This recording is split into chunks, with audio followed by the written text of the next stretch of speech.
So, this one's going to be about happiness, and it's also going to be about morning routines. Since I've actually gone through a bunch of morning routines, or actually 2 morning routines to be honest, a while ago. Like, it's been a few days, and I've enjoyed it, and I also think that there might also be some things that are particularly important to some people. But, as always, more after the intro. And I'm pumped. I'm pumped for this episode. This episode's gonna be a great episode, even though it is fairly late, and even though I'm just really fucking hungry, and I'm feeling like I'm shouting around like crazy, but I think not. I at least hope. But yeah, if you want to actually listen to this, maybe because you are on a YouTube video and you're just viewing this YouTube video or watching this YouTube video, and you kind of feel like that it would actually be nice if you could listen to this as it would be an audiobook. And the good answer is, yeah, you can. Because it is actually a podcast, which means that you can just hop into the description and check out the link.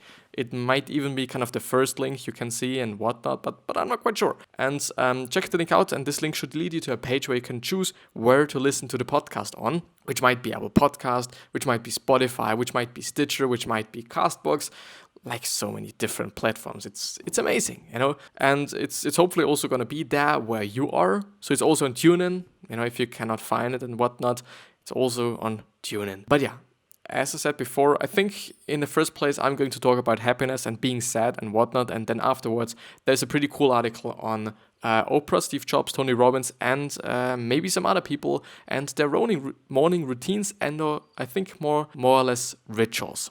So pretty interesting. Maybe I'm also going to choose another one just because I actually don't know if I went through this already. So as you can see now on the left side, here is the article. Now, I think I haven't gone through this one, and it is a fairly short one as well. So I'm probably going to go through this one. There are some other ones that I could go through that I've just been viewing and whatnot. But yeah, in the first place, I'm really willing to talk about being sad and being happy and not being sad, essentially, as well. And the thing is, I just been talking to a great friend of mine while I was in the train, while we were driving home. And we were talking about the whole e-boy movement. And I gotta have to say that being sad isn't cool. And being sad isn't good. It never is, and it never has been. Even though I really feel like that in those, I would say, circles, and maybe in this culture actually as well, being sad and being mad and just taking drugs and whatnot is cool. But it is not. It is not cool, especially if it is about sadness. I can really understand people that take drugs. I can understand it in terms of actually microdosing and just psychedelic experiences, which is also something that Tim Ferriss did, and because he took just LSD and whatnot, but he microdosed it. Like, of course, he just really didn't want to fuck with his life and fuck with his body and mind and whatnot. He microdosed it. And I think it is a pretty cool thing and a pretty good thing, since especially those drugs that a lot of people consider being really unhealthy and really bad for you, as a microdoses are actually pretty good, and they can actually experience or let you experience things. Just because I'm reading Steve Jobs, I mean, he also did that. He also was taking LSD, and of course, I mean, there is a reason why people do that. Of course, you can just then see other things. So, by the way, I'm not saying that you should be doing that. I'm just saying that, if it is illegal in your country, please don't do that. And it's probably going to be illegal in your country unless you're in Portugal and or maybe other countries. I actually don't know in which countries LSD is legal. And the only one that I can think of is actually Portugal. But yeah, the thing is, it actually can help you. And it definitely also helps just some ill people with Alzheimer's. I think it is actually a pretty it's a pretty good treatment for people with Alzheimer's. But they're only using it, I think, in Switzerland, which is also kind of a really fucked up thing that people are not using it in other countries as well, even though it helps, and they have shown that it helps. Maybe just only because it is a drug, or there are some certain side effects that can appear we actually haven't found. Might also be one of the reasons. I'm actually really not educated in that space. But being sad is really not cool. And I really want to push that out, and I really want to put that out, since I really am often talking about happiness. I really am often talking about just developing yourself, and then focusing on being sad and just kind of consciously trying to be sad is really not going to do any good. It's really just going to fuck everything up. I also can somehow understand that. I really can.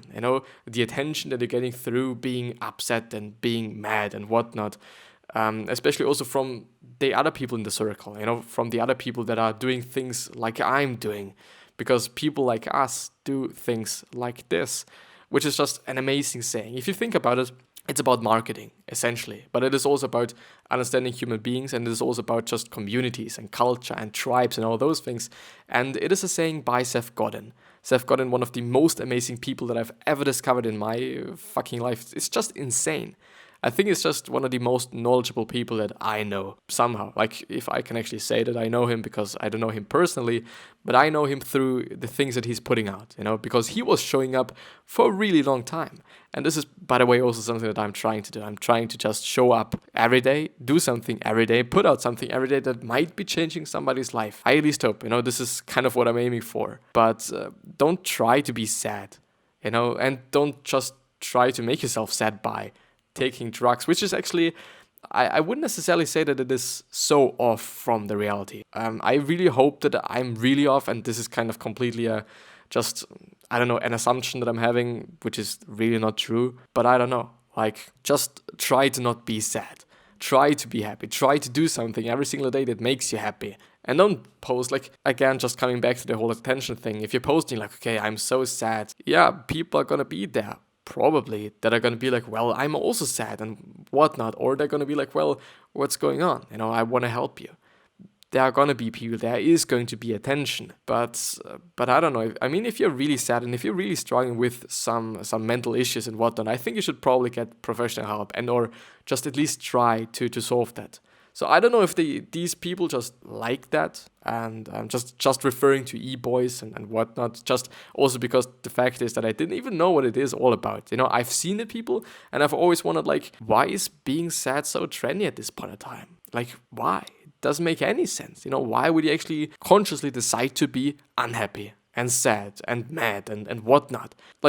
In my point of view, in my world, it doesn't make any sense. Maybe for some people it does. Maybe for some people it is a way to kind of cope with things that happen in their life. And I can say yeah, a lot of things happened also in my life. A lot of things that might not be that great, might not be that easy maybe to cope with. I don't know, different things. Different things can happen, and different things are going to be coped with or coped by just different people in a different way. But the main point and the main conclusion that I do just want to point out is that don't try to be sad. Try to do something that makes you happy. Try to work on your passion. Try to just have meaning in life. Try to make your life better. Because I assume by being sad and being unhappy, it is not a really good life. And it's not going to be a life that is just making you happy, some sort of. In the long term, I don't know, taking drugs, of course, is going to make you happy in the short term. But I do just want to point it out.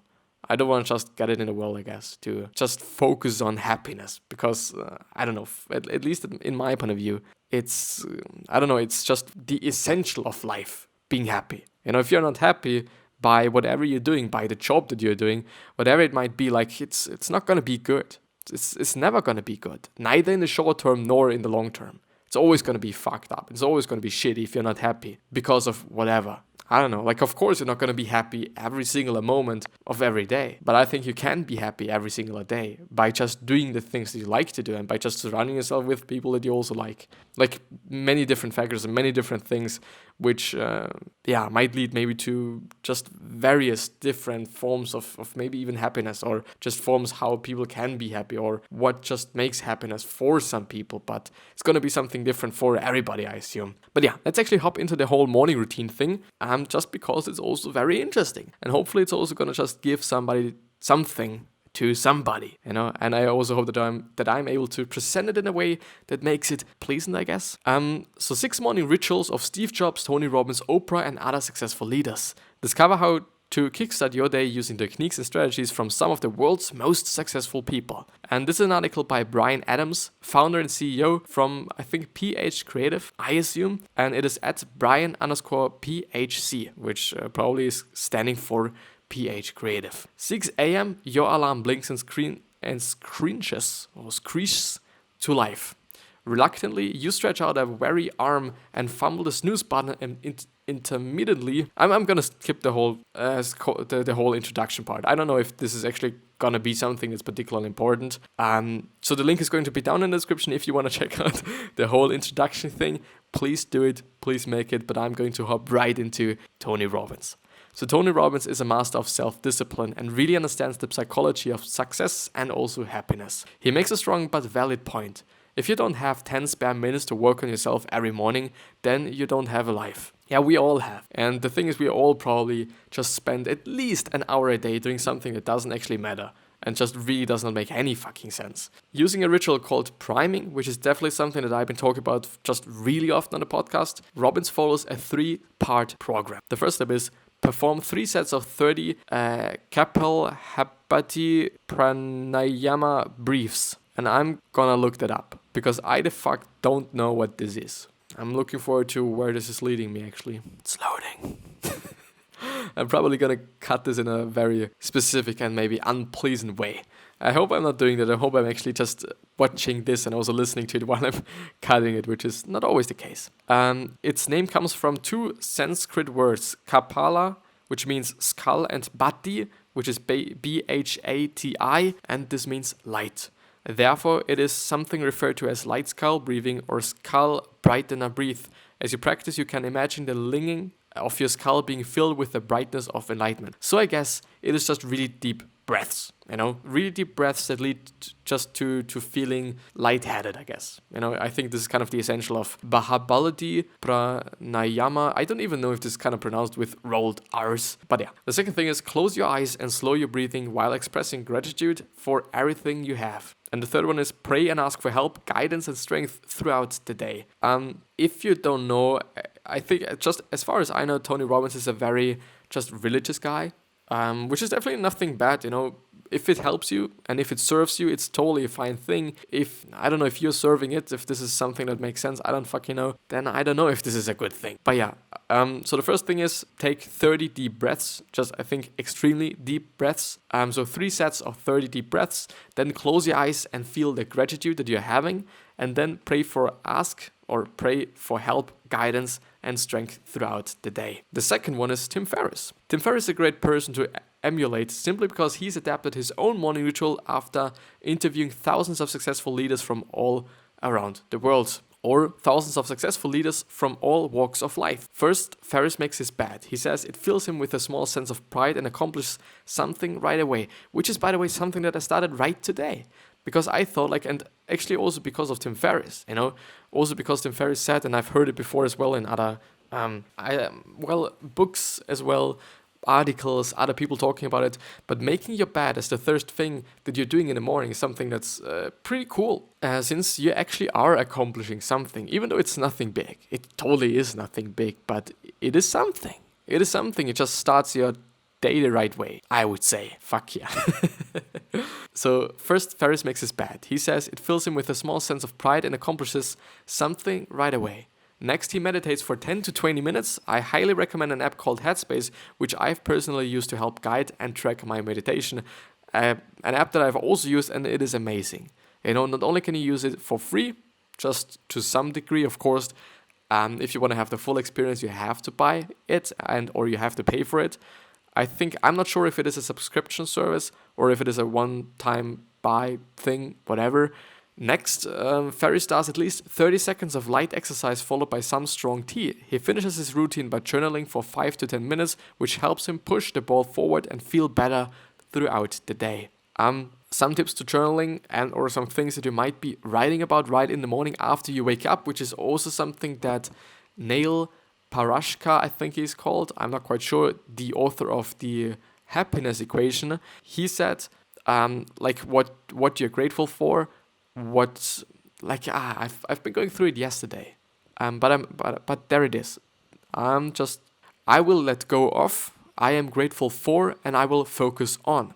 You might be just talking about these 3 questions if you're journaling every day, right after you've woken up and whatnot. You might be doing that, or you might also not be doing that.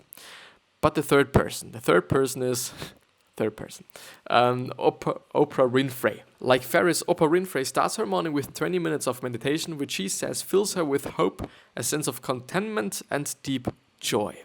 Next, she hits the treadmill to get her heart rate pumping. Winfrey swears that at least 15 minutes of exercise improves her productivity and boosts energy levels. Next, Winfrey tunes herself in by going for a walk, listening to music, or preparing a nice meal. Finally, she always concludes her ritual by eating a healthy meal full of complex carbohydrates, fiber, and protein. I think it's actually the first person that was somehow talking about food. Like, of course, like, I think there's no doubt. There's really no doubt that both Tim Ferriss and also Tony Robbins, they're having just excellent meal plans. There is going to be cheating, and Tim Ferriss is also talking about cheating or cheat days. And I assume that Tony Robbins has also been talking about cheat days, but I'm not quite sure. It might just be some of the things that he's not covering, but he's covering a lot with all the content he's putting out. It is amazing. Check out his articles, check out his blog posts. They are pretty cool. Some of them are just, I think, only in video versions, which is kind of a reason for me to not go through them, since I merely go through articles just for the podcast, so that I just have something to just present, to just give to the people, to just kind of spread. But if it is then a video, then I'm not gonna go through it. Even though I have been doing it, and the funny thing is, like, it actually takes just a full circle once again. The first video that I've been reacting to, I assume that I'm gonna get just some clicks just because I'm being like, well, I'm reacting to a video, and which actually shouldn't be kind of the reason why you're doing something. Now I'm actually trying to focus way more on doing something that helps somebody. I'm really, really trying to consciously focus on that, even though, like, of course, I am building something for myself. I'm building something with upsides for myself as well. There's nothing to deny about that, and there's really nothing to kind of be like, well, I'm only doing it for the people. Like, of course, there's also this side, but I understood, and a lot of people have been talking about it as well. If you're doing something that consciously is doing something good for somebody else, then it's going to be way more successful than if you just do something for yourself. And I don't know, like, especially the first part of the video. I have seen, and I was really fucked as I was talking to my colleague, like, I don't know, like, don't be sad, like, don't go for sadness. I can understand it on one hand, but on the other hand, it's completely bullshit. But yeah, just please don't be sad. Please don't try to be sad. If you are sad, that's totally fine. We all are. And this is also just an incredibly good thing to have, those negative feelings, because I'm really often talking about happiness, and I kind of not often communicate that those negative feelings are really not bad. They are important, because negative feelings show you some things that you wouldn't be seeing without them. By feeling bad, you're probably going to notice, okay, this job isn't going to be the job for me. I'm not willing to do this job for the rest of my life, and or some other things. Like, okay, maybe I shouldn't be around those people, because they make me feel bad. They make me feel sad. They make me feel something that I couldn't name, or I cannot name, which might be the case for you. And I really think that those feelings are incredibly, incredibly important to understand oneself, to just also communicate that. The next one is Barack Obama. Former President Barack Obama would always start his day in the White House 2 hours before his first scheduled event, which often meant rising early before 5 a.m. This allowed him to prioritize exercise and activity he never missed. Surprisingly, Obama doesn't drink coffee. Instead, he opts for green tea and stays hydrated with orange juice and plenty of water.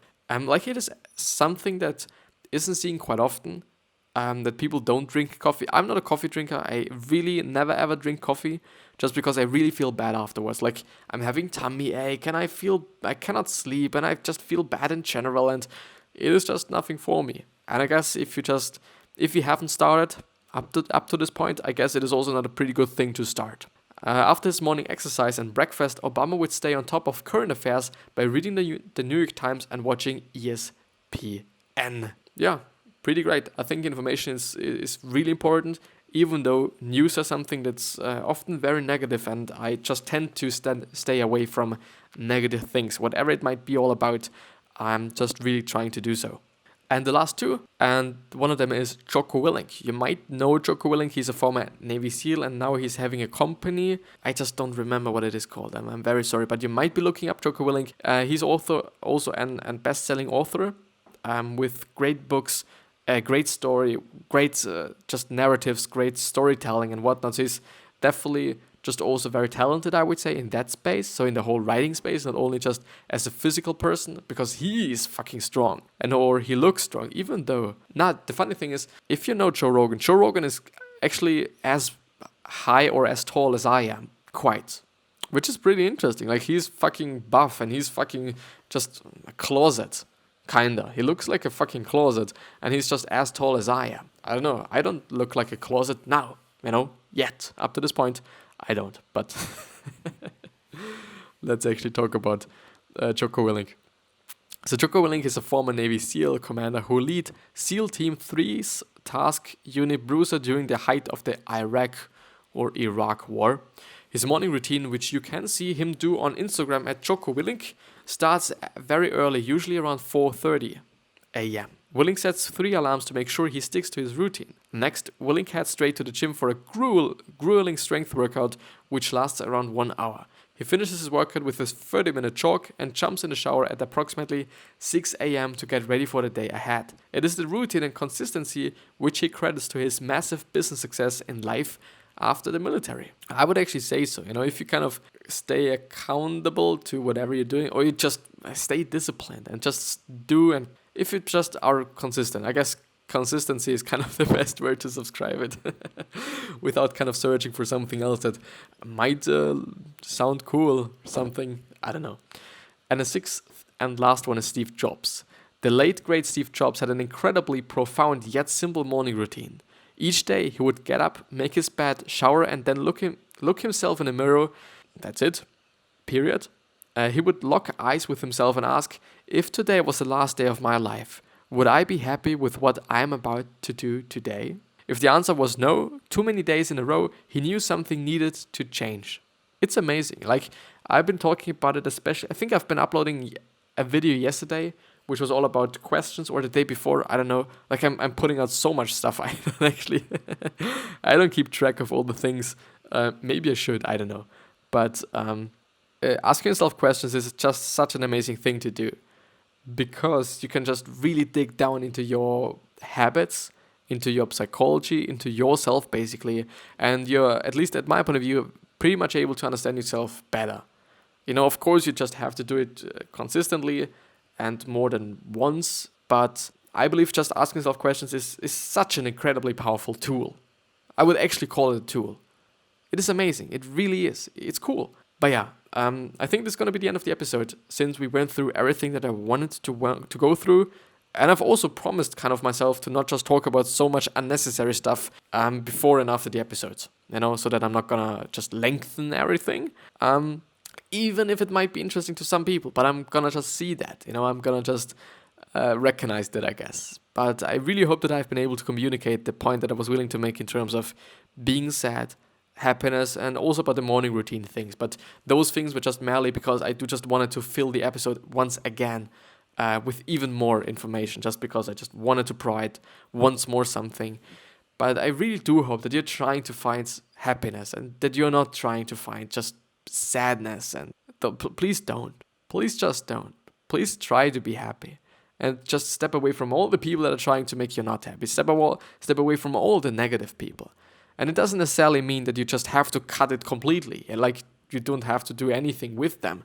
Of course, you can just limit the amount of time that you're spending with these people, especially if it is about parents or just other people that are in your family and are pretty close to you, because then it sometimes gets relatively difficult to just completely cut them out of your life. But please stay here. Please go for happiness. Like, I don't know. I really would like to just communicate it in such a way that people actually kind of do something about it, I guess. I don't know, like, it would just mean something to me, I guess. If I'm able to change somebody and change some thoughts of somebody and kind of make somebody realize that maybe how they're doing something might not be really kind of what they actually want to do, maybe. But yeah, this is going to be the end of the episode, I guess. So I wish the best health, of happiness, and also success. And I also hope that you're going to remind yourself when you're going to be remembered, which basically means your legacy, which basically means that you can just be a nice person and then also be remembered as a nice person, which is really good and easy, I guess.